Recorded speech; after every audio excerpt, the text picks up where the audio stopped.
कोई साधु महात्मा ऐसा सिद्ध मिल जाए और वो हमारे दुख मिटा दे, ऐसा कभी नहीं हो सकता। ये पक्की बात समझ लीजिए, इस बात को दिमाग में बैठा लीजिए, कहीं जाकर परीक्षा ले लीजिए। ऐसा जरूर हो सकता है कि जैसे आप हमारे पास आए हो, आपने कामना की कि हमारा ये काम बन जाए, और आप जो ही यहां से निकले तो आपका पुण्य लागू हो गया, अब आपका काम बन गया, अब आपका हो गया। बड़ा चमत्कारिक संत है, हम तो जो सोच के गए थे वही हो गया।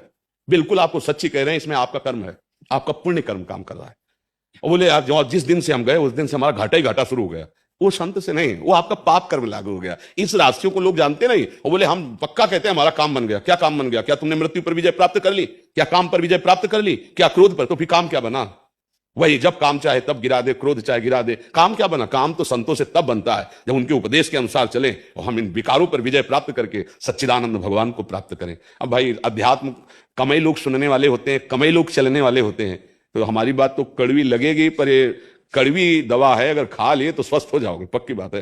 हाँ अच्छा, ये फ्री मिलती इसलिए विश्वास नहीं होता, आप समझो। आप सब फ्री है, हाँ बैठे जो सुना सुना नहीं चल दिया, क्योंकि पैसा तो लगा ले। समाज, आज की समाज अर्थ प्रधान बुद्धि है, इसीलिए वास्तविक बात ना सुनने को मिल रही ना समझ में आ रही। अगर समझ जाओ, हम कई बार प्रार्थना की कि अध्यात्म कभी पैसे से खरीदा नहीं जा सकता, और अध्यात्म कभी पैसे से बिकता नहीं, और जो बिकता है वो अध्यात्म होता नहीं। अगर इस पे कोई फीस है तो इसका मतलब वो अध्यात्म नहीं है, पक्की बात है। पैसे से अध्यात्म नहीं खरीदा जाता, और अध्यात्म को कभी पैसे से जाना नहीं जा सकता।